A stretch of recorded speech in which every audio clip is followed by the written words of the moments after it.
Assalamualaikum warahmatullahi wabarakatuh. Jumpa lagi dengan saya, Teresa Sabin, di mana kali ini untuk pertemuan kedua kita, mata pelajaran Bahasa Indonesia kelas 7 ini, jangan salah langkah, logika instruksi, memahami dan mengaplikasikan teks prosedur. Apa itu instruksi? Mari kita mulai petualangan logika kita.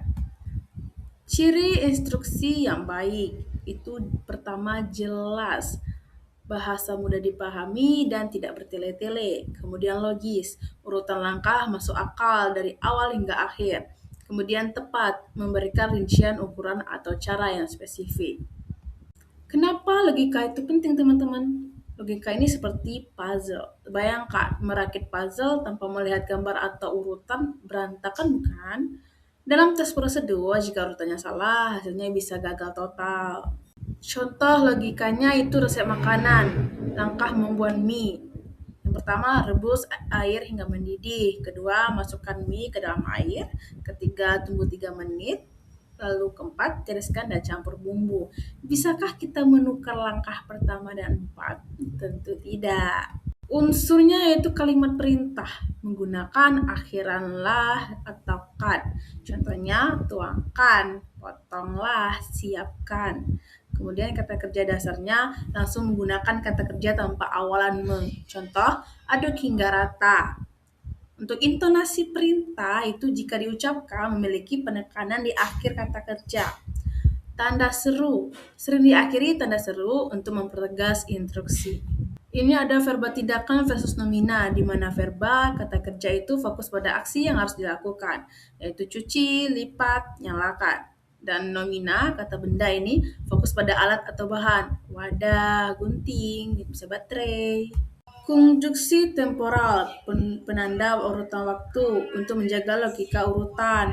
Kita butuh kata penghubung seperti pertama, kemudian, setelah itu, dan terakhir.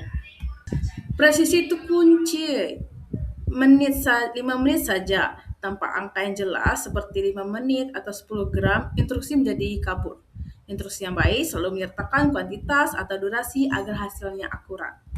Kabur versus jelas, di mana instruksi kabur ini seperti panaskan sebentar saja. Lalu ambil berapa helai kertas, kemudian potong secukupnya. Itu salah ya. Yang benar itu untuk instruksi yang jelas ini seperti panaskan selama 2 menit. Ambil 3 helai kertas A4, kemudian potong sepanjang 5 cm. Ada aplikasi dalam kehidupan seperti merakit mainan, bermain game, dan tugas sekolah. Efektivitas langkah runtut, di mana langkah anak ada 20% berhasil dan langkah logis itu ada di 95 berhasil, teman-teman. Mengikuti logika, urutan meningkatkan keberhasilan tugas secara gratis.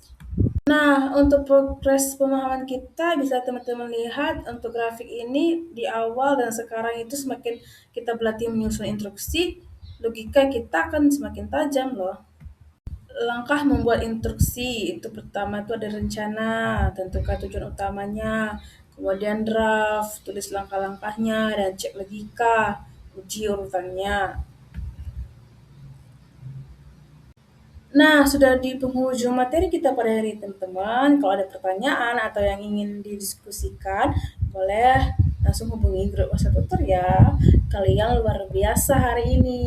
Mari kita praktikkan di kehidupan sehari-hari kita ya. Saya pamit undur diri, teman-teman. Wassalamualaikum warahmatullahi wabarakatuh.